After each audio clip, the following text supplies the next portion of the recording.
Good morning, my Real News Midday TV family. Thank you so much for tuning in this morning, and I'm wishing for everyone a wonderful and a productive day. And in the news this morning, teen boy and a man charged over Clarksville St. Andrew attack.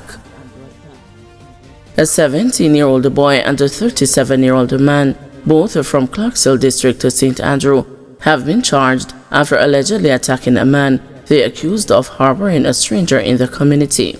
Jerome Dixon, a Mason, has been charged with breaches of the Firearms Act and assault occasioning bodily harm, while the teenager has been charged with assault occasioning bodily harm. The incident occurred on the night of Monday, March 31.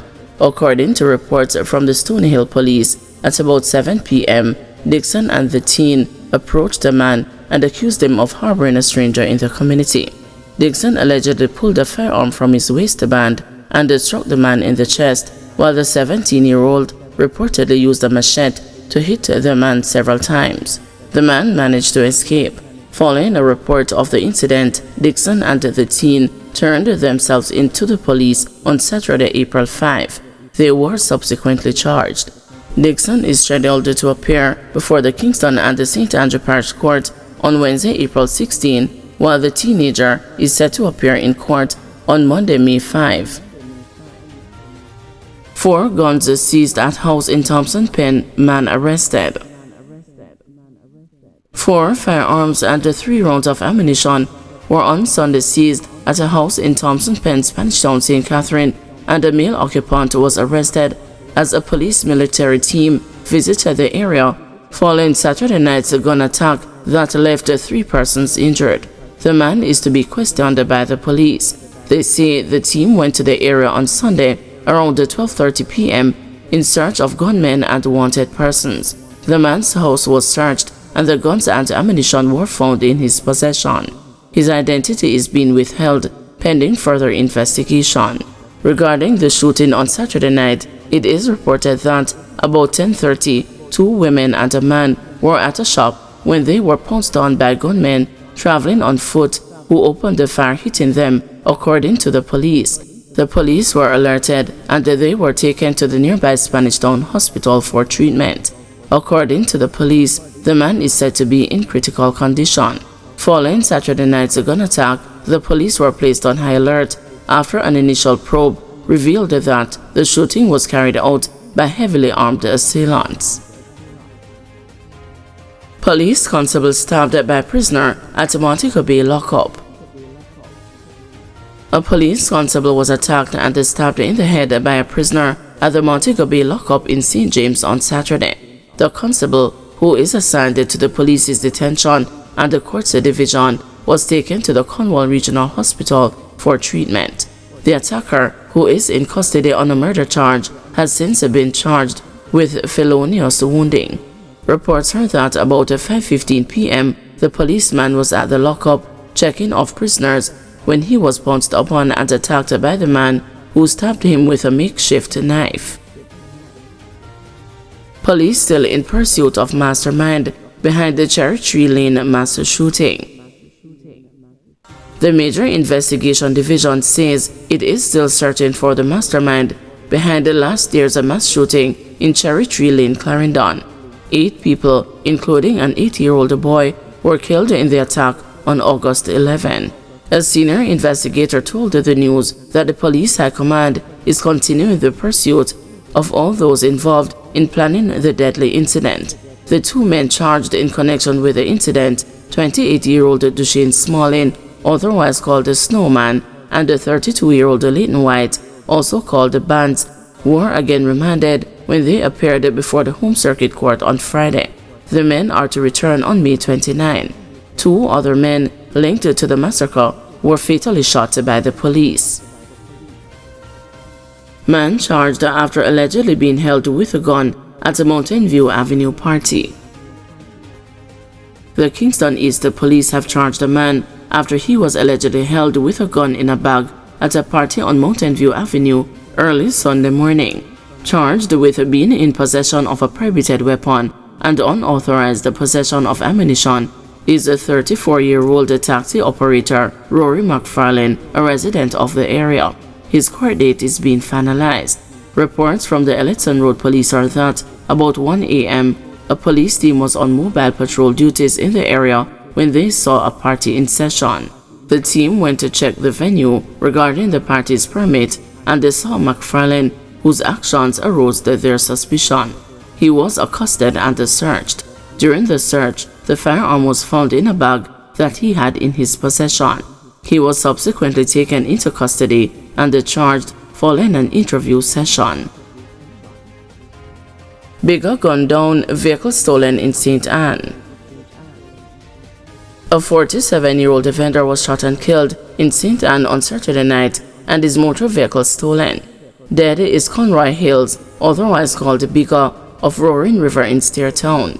Reports are that about 12:20, Hills was shot along a roadway. The hoodlums then escaped with his 2021 Toyota Voxy motor vehicle. He was assisted to the St. Anne's Bay Regional Hospital, where he was pronounced dead. The Otarius Criminal Investigation Branch is probing the matter. Mother charged for failing to report a teen son who allegedly committed crime against the minor.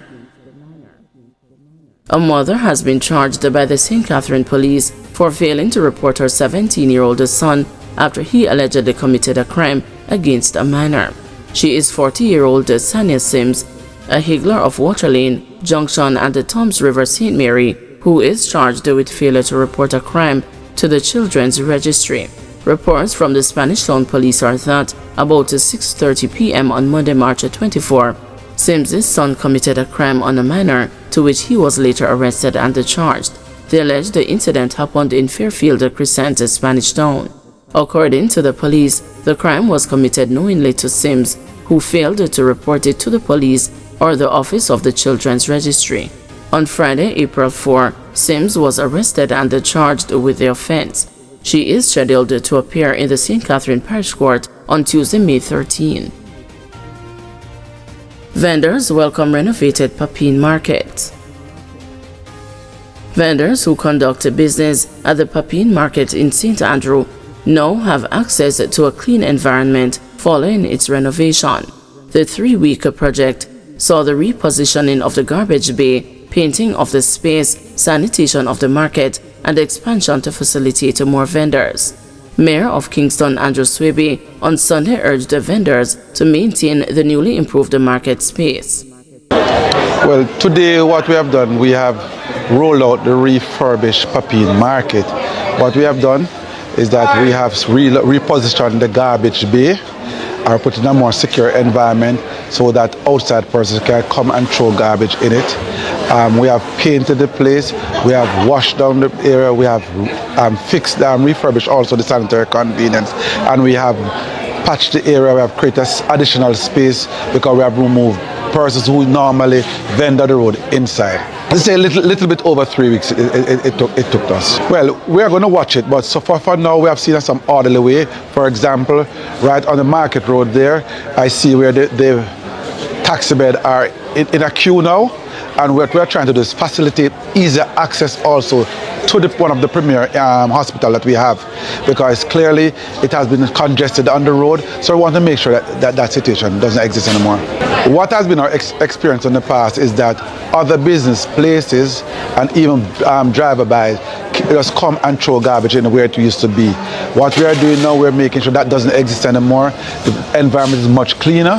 The smell is so, I would say, it is so refreshing so far. And the important of it is just to make sure that we maintain it.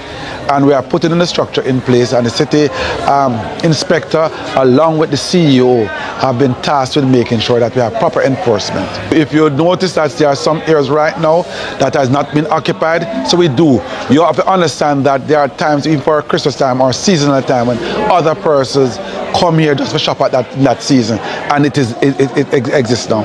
We're expecting vendors to maintain the cleanliness. We're expecting vendors to pay their market fees, because it's from their market fees that we can maintain the place. We'll be having many more conversations with them to make sure that we work together to achieve what we all want to achieve.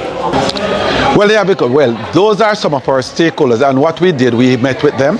We met with, including the police, and we map a strategy. We have to continue that conversation. I must say I'm thankful for their kind words, and I'm thankful that they have committed to working with us. There are a lot more projects that I prefer to speak to them when we have far in advance of them. Guys, thanks for watching. Please join us this afternoon at 2 p.m. for another news update.